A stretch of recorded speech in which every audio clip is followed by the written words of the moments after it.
Committee. It is January 29th. Just a reminder that this video is being recorded. We're also translating, so please try to be courteous when you're speaking. And I will turn it over to Margaret because I believe I don't have the thanks. Petros is putting the agenda up now. Sweet. Okay, Are you all able to see that? Yes, thank you. thanks. So, first of all, Happy New Year, everybody. And I wanted to say thank you for your patience with the bidding process. So, we've had a couple of bid extensions, and we're going to talk a little bit tonight about why that is. But the bottom line is that it's fairly typical of the bid process. I'm not sure I've actually ever been through a public bid in Massachusetts that didn't have at least one bid extension. And, the good news is people are obviously actively pursuing the job and sending us questions. And we have lots of people who appear to be actively looking at the job and quite competitively. So that's all good news for the city. I think the issue tonight, we're going to try and be brief because I know that Josh has another commitment. So really what we're going to do tonight, we're pivoting a little bit on this agenda because the agenda was published at the point that we were expecting to open bids last Friday. And in the end, we have delayed the bids to this Wednesday, this coming Wednesday, the 31st. So we can't report on the final bids, but we can bring you up to speed. So what I think we should do first is vote on the meeting minutes. I see Josh has his hand up. Josh? No, I was just gonna say no commitment, so don't feel like you have to rush anything. Oh, great. Okay, well that's really helpful to know. Thank you. So I'd say we should vote on the meeting minutes and then kind of come back to this agenda just to comment. So what we're not going to do tonight is we're not going to take any votes because we don't have the final project cost ready to vote on. But you can see, if you haven't seen it already, the motion that we will take when we do meet is embedded in the agenda. We should talk a little bit about overall schedule. We definitely want to give you an update on the early site package. And I do want to talk a little bit about both the bid process so far and the questions that have been raised. And then, so I don't think it'll be a super long meeting, but that's what's on the agenda. So Josh, do you still have a question? Because your hand is still up. I don't think he does. Okay. All right, so I'll entertain Aaron, you want to do motion. the minutes? Yeah, I'll entertain a motion to approve the minutes. I'll make a motion, we approve the minutes. Thank you, Mark. Can I have a second on that, folks? I'll second it. Thank you, Sean. Any further discussion or comments on the minutes? I see Jamie has her. Oh, Jamie was prematurely voting. It's okay. I vibe with her. I've got it. All right, all those in favor, please either raise your hand or your digital hand so that someone can take count. Give it just a second if you don't mind.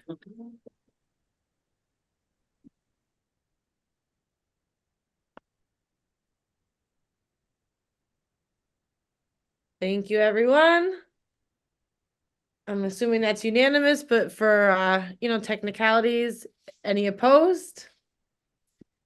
Hearing none, motion moves. We may move on however you best see fit, Margaret. Okay, well, maybe let's do this. Let's just, Petros and Chris, actually, can you give everybody an update on the early site package status? Sure. So, go ahead, Chris. Yeah, so I'll start you fill in Petros if there's anything I miss. Awesome. So the contractor is progressing along quite well. It originally was supposed to be completed by the end of December. Getting their permits together and whatnot took a little bit of the delay on their part. Not a big deal, but they're looking to wrap up in the next 2 weeks or so. There is no monetary adjustment in the contract. They're just using a little bit more time. Even with the weather they've encountered so far, they've been progressing fairly well. Last week, towards the end of the week, with the warmer weathers and the heavy rains, kind of slowed them down a little bit, but they're in good shape. I would say probably 95% of the fill is in place. For those who have or have not been by the site, it looks much different. It's clean. You can start to see where, there will be a new building, et cetera. They are currently working on building the 2 retaining walls and installing the guardrails that will go along one of the, both drives. So that work is taking place. They've cut and capped utilities. They've added some underground utilities to prepare for the new drainage system, et cetera. So American Environmental and their site contractor have done a good job. I will say that there were some additional asbestos materials that were found in the building that we could not have foreseen, some in the foundations and footings.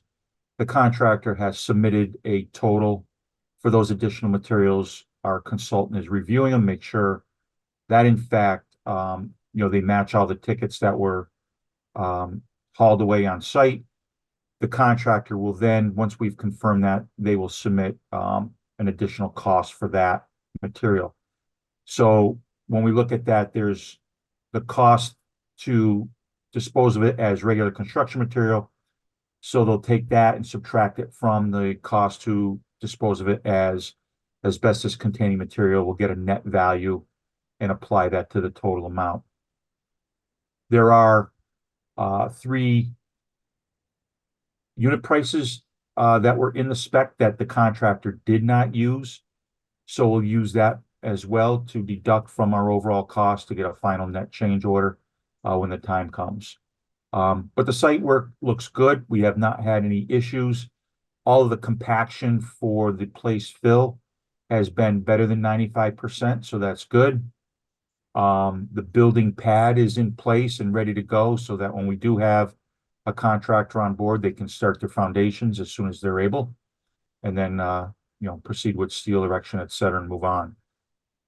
So other than that, they've done a good job. We haven't had any issues with them. They've been very cooperative, and weather continues to hold fairly well. Petros, you have anything to add? No, I think you nailed it, Chris. Just that they were making really great progress, and last week was really the only true hiccup with the weather. It was described as soupy, so they're making it work. But I think, like Chris said, the next 2 weeks should be they'll be able to wrap it up. Anya, did you have a question?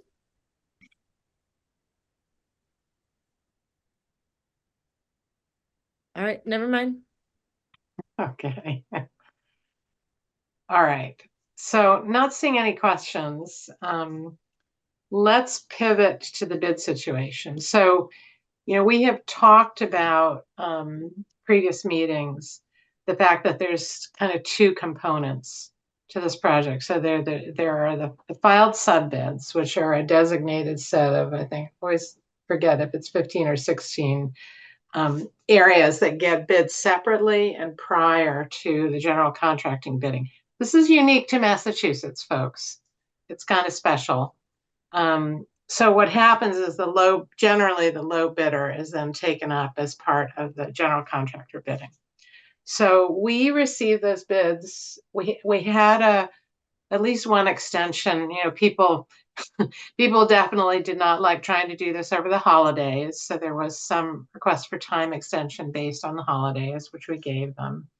And I'm going to sort of pull up the summary, which was in my email yesterday, and just explain a little bit more about it. So, I think what's so interesting about estimating generally is that it's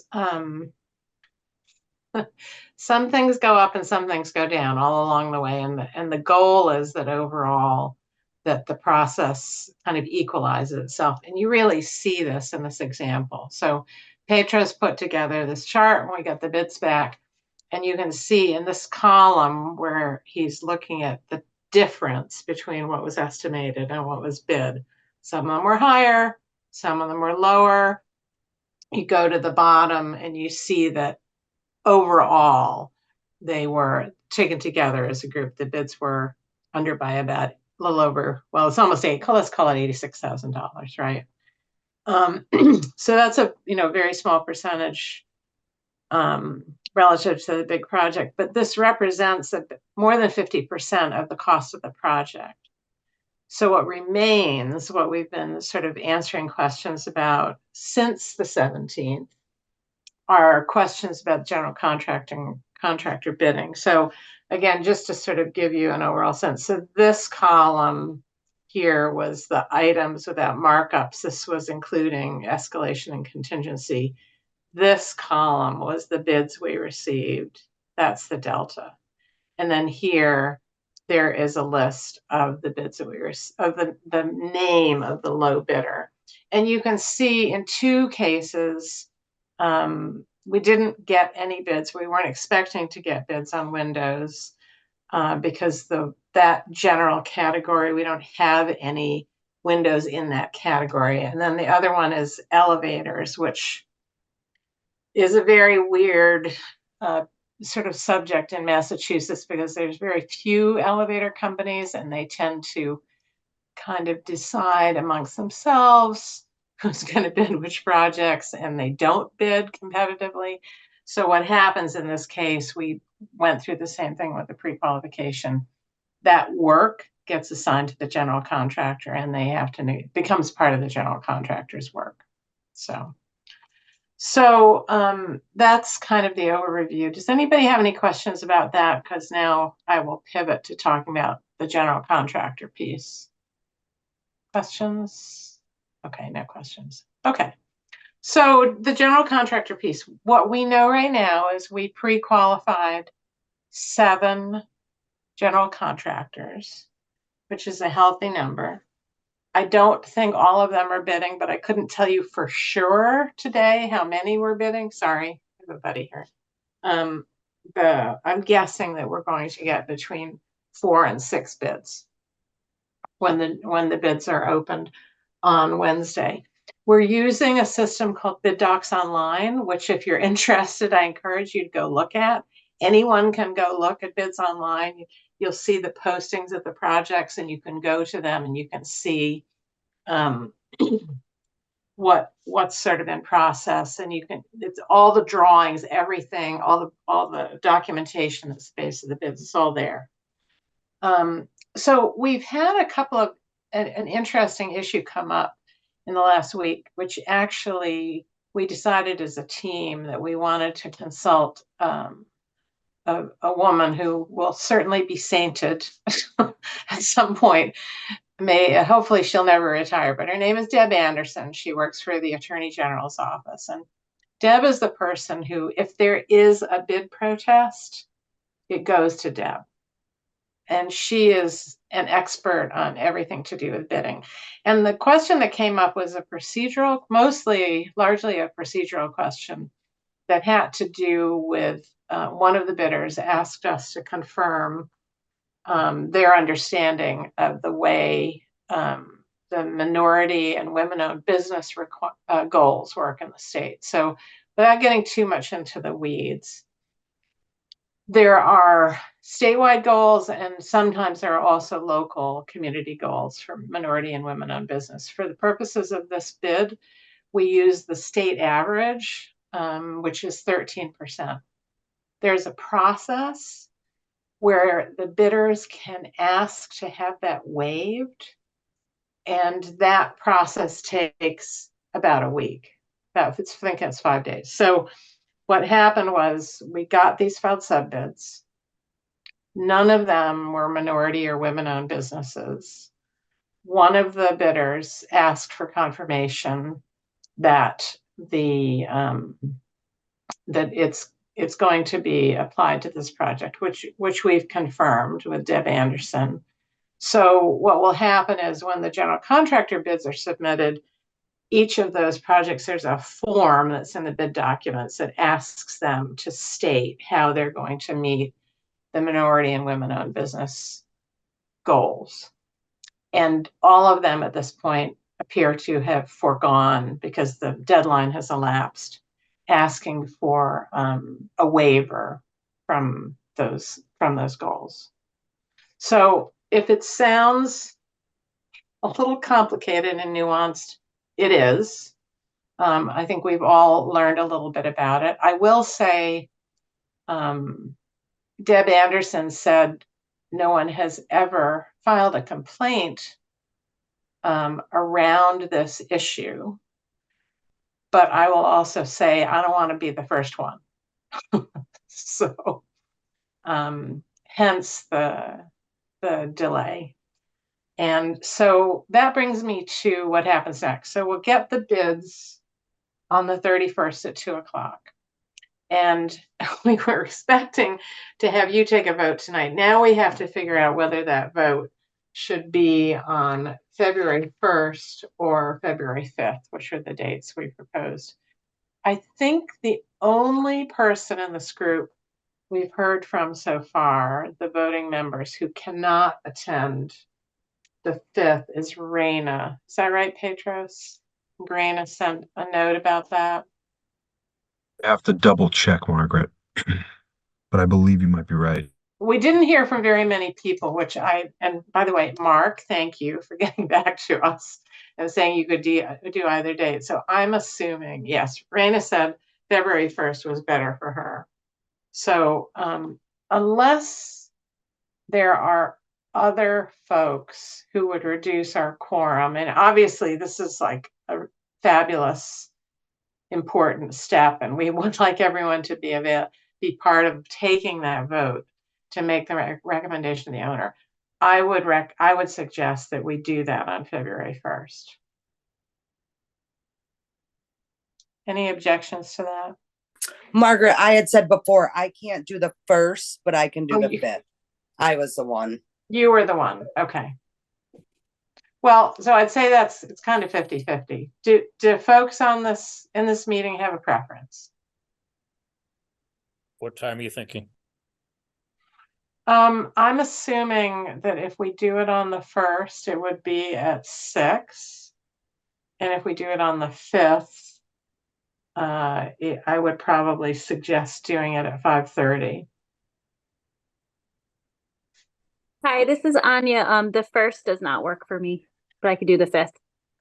Okay.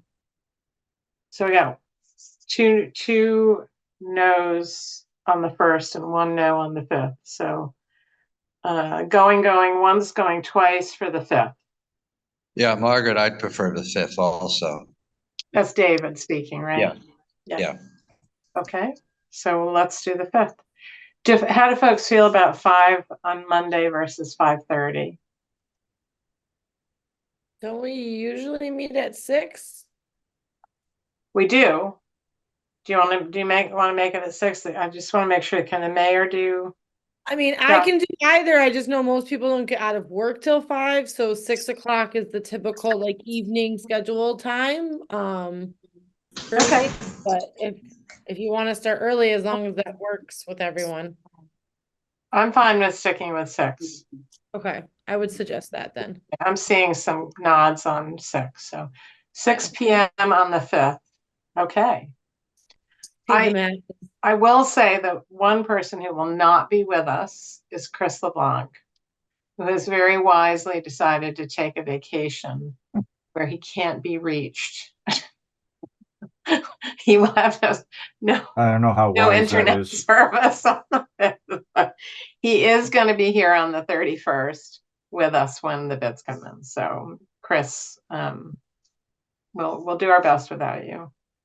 I expect Frank will probably join us in Chris's absence. Yeah, I'll let him know. Erin Well, Linville, Will I the see- meeting be like an hour or longer? I want to know for the calendar invite. I would say just an hour. Okay.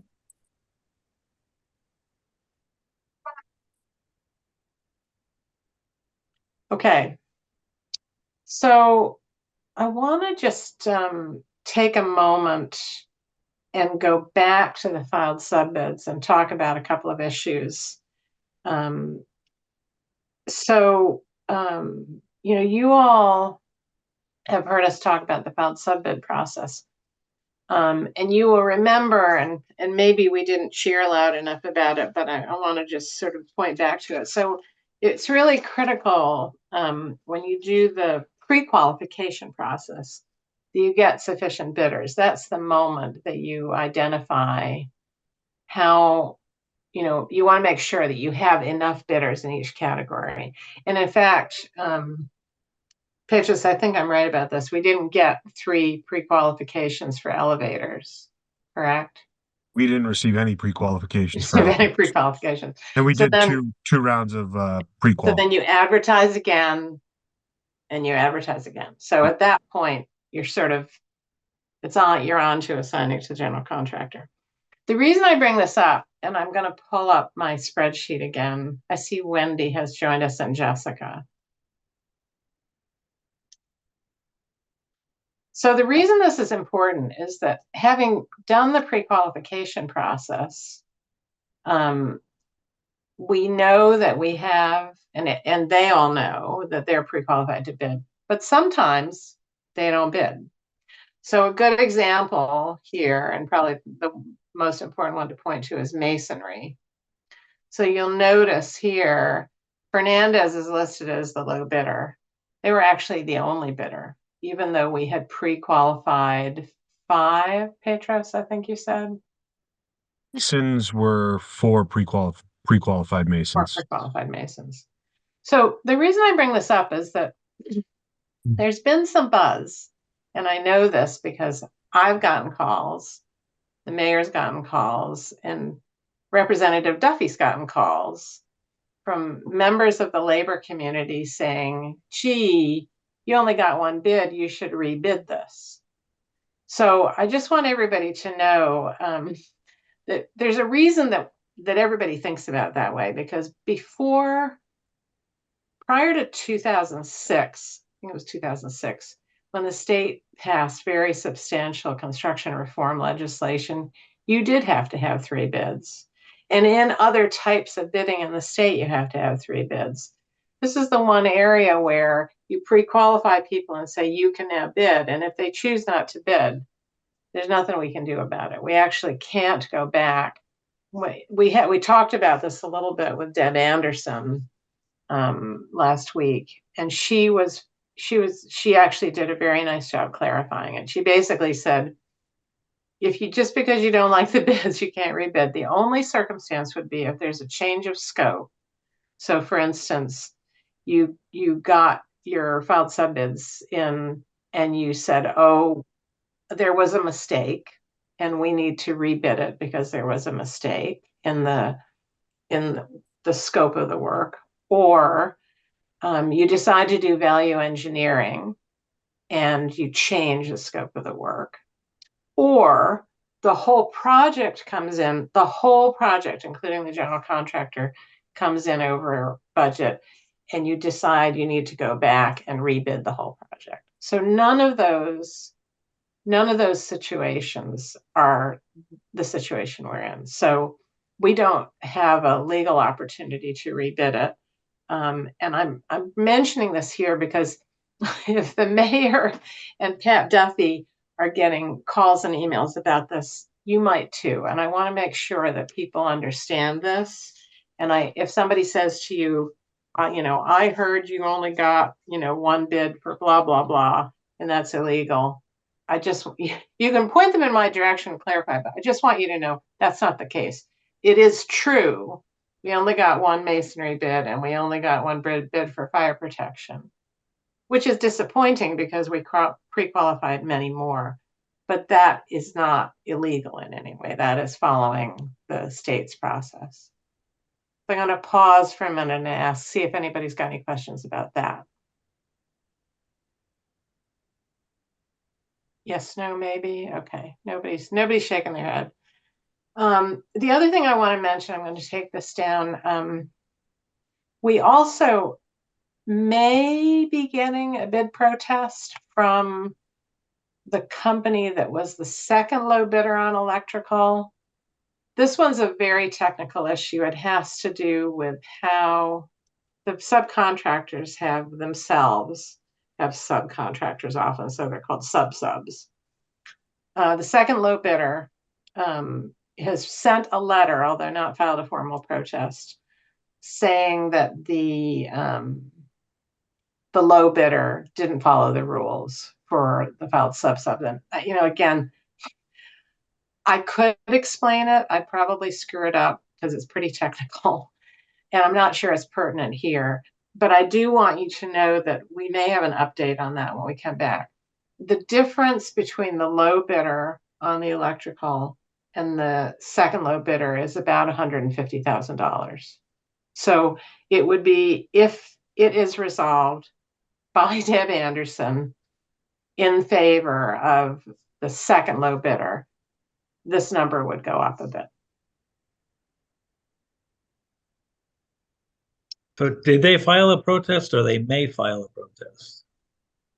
I'm still not clear from their letter what exactly, whether they think by filing their letter they can force the low bidder to withdraw. It's kind of a weird process, to be honest. So, but when the letter was sent to the mayor, I think they didn't copy the MSBA, but I will also tell you the MSBA has seen these kinds of things a lot, so they wouldn't be in the least bit surprised. They sent it to the architect. They sent it to our office manager, which was apparently the only answer advisory person they could think of. But most importantly, they copied Deb Anderson, and we talked to her about that a little bit last week. So it's not uncommon for contracts to get executed while this is being resolved. So it is not an obstacle to executing the general contractor contract. Okay. Because there's no electrical stuff that's going to be bought in the first couple of months of the job. So just to let you know, if we come back and say, by the way, instead of the low bidder being ML Schmidt, it's number 2. That's the background to it. Who is number 2? Wayne J. Griffin. And it's my understanding that Schmidt and Wayne J. Griffin keep changing roles, doing this to each other.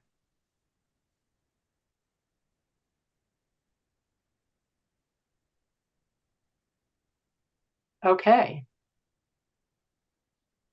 So let's go back. That was really the content that we wanted to share with you tonight. Petros, is there anything else on the agenda that we should be touching base on with this crew?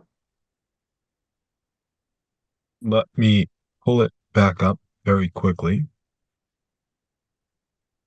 But I believe that was the crux of it. Should be seeing that. Yeah. We've done an update. Obviously approved the minutes. That's great. I think, unless there's an update from Chris and his team on design, which if you wanted to talk about the variance, I know that was something. Oh, that's right. Thank you. Chris, do you want to give an update on the variance issue? Sure, be glad to. So right after we put the project out, so I'll back up. Our projects, including the model school, are designed to create kind of 2 distinct areas for the building. One would be the academic wing, which houses the regular classrooms, administration offices, etc. And then you would have the common course space, which would also act as a community wing, which would house the gym, the cafeteria, the kitchen, the music suite, and then shipping, receiving, custodial space. Now, typically with many of our designs, we create enough plumbing fixtures so that when you do have after-hours events, nights and weekends, you can shut down the academic wing, and there are plenty of fixtures to accommodate the public, if you will, upwards of 1,000+ students, depending on the size of these spaces. Right after we bid the project on November 30th, the new plumbing code came out, I believe it was December 8th or somewhere thereabout.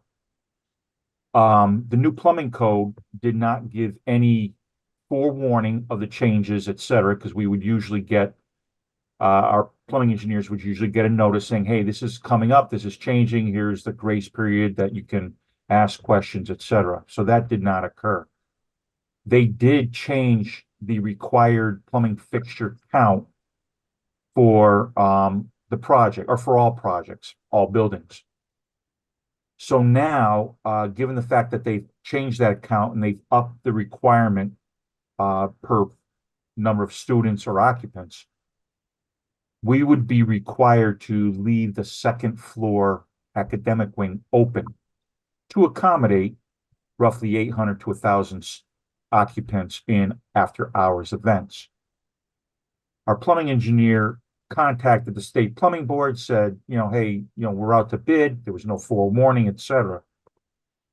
It appears that the state plumbing board's getting a number of calls and questions on this as projects were already completed design, they're in construction or out to bid. And we would have been good if we had pulled a permit, but you typically don't pull a permit until the contractor's on board. So given that we were pre-permit, we would have to adhere unless, as the state board recommended, we could file for a variance and indicate that because this is a school, because there is a security desire to shut the academic wing down during these events, our current design adheres to the previous code, and we would like to request a variance on behalf of the city to go back to the old fixture count and allow use of these spaces and thereby still locking the academic wings. So we're going to pursue that on behalf of the city. The state board said it's likely that will be considered, but there are no guarantees. I've been through a couple of these, and it can go either way. So we are going to submit paperwork, get an application in. They take about 30 days to review it before they'll set up a hearing at the state offices in Boston. We will then have to go down there, present our case. And then once that takes place, it takes about 30 days for them to provide a judgment. So worst case scenario, if they do deny it, when you have large capacity events, up to 1,000 people or so, you would have to leave the second floor toilet rooms open. You can still lock the stairwell doors so that people do not have access down. They would not have access to toilet rooms in specific spaces such as the special education rooms and other areas like that. These would just be the student gang toilet rooms that are available right off the corridors in the academic area. So we're going to pursue that variance on behalf of the city. Any questions on that? How many fixtures are we short? We're short by probably a half a dozen or more in each category, both boys and girls. So we're significantly short, Whitney. They've changed it quite a bit. It used to be, you could have, let's say for boys or girls, one toilet for up to 300, and then, one toilet for every additional 50. And that's what we've based our code design, and code review on. They've considerably lowered that to you got to have one toilet per 50 right off the bat, and then an additional for every 50. So it's significant enough that we need a variance. And then go from there. But that doesn't affect your overall capacity for the entire structure, though, considering the building load, right? No, it does not. It does not affect anything other than having a public event where you would have 1,000 people in the gym and cafetorium, and you want to shut the building down. Chris, I meant to ask you this before and I forgot. you done the math on if we were to shut off the rest of the building and only use the bathrooms that are available and we didn't get a variance, what would be the number of people you could have for an event with the building? You know, Margaret, we did calculate that. We kind of worked it backwards. I'll have to get the number. I'll share mean, that. I'm guessing it's between 750 and 800, or maybe more. It's going to be, I know it's under 800, so Under it may be 600 to 800. Yeah. Okay. So that would be the other option, that there would be a limit on the occupancy of that space. yeah, should it not be approved, then, instead of using, opening that large partition and having one large event, if you were still to have recitals or plays in the cafetorium of up to, several hundred people, that could happen. If you had, youth or adult basketball games and you had a couple hundred people in there, that could happen.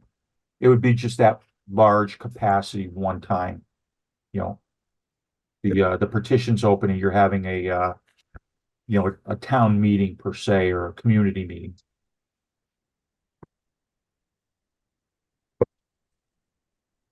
Okay. No questions? Okay.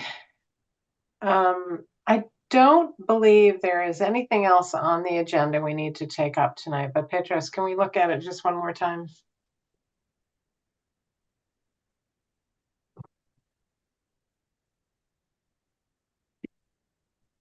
So at this point, we're going to meet on Monday, the 5th, February 5th at 6 p.m.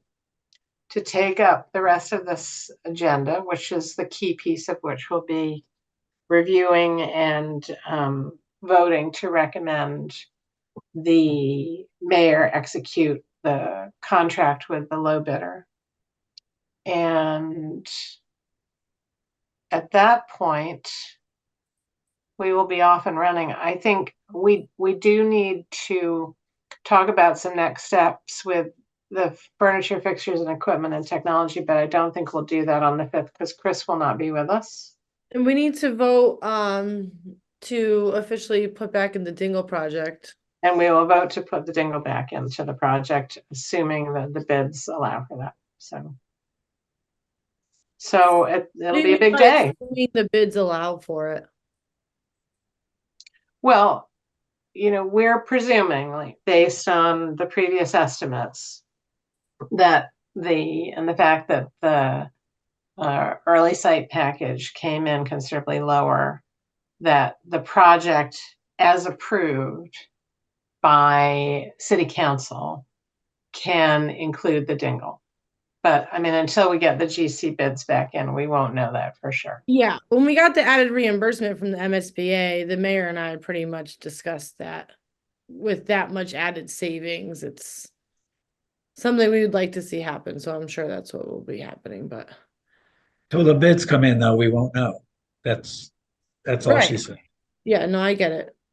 Well, and also, I guess the question is procedurally, do you have to go back to City Council if you no? Okay. As long as the bond is under the original amount, we can do what, from my understanding of my conversations, as long as we're not asking for more money, then yeah. No, that makes sense. You'll definitely, yes, you will definitely be under because the MSBA reimbursement has increased so substantially. Exactly. So, okay. So if we don't have anything else, then 6:14, I'll entertain a motion to adjourn. I second the motion. I need the motion made first. I make a motion.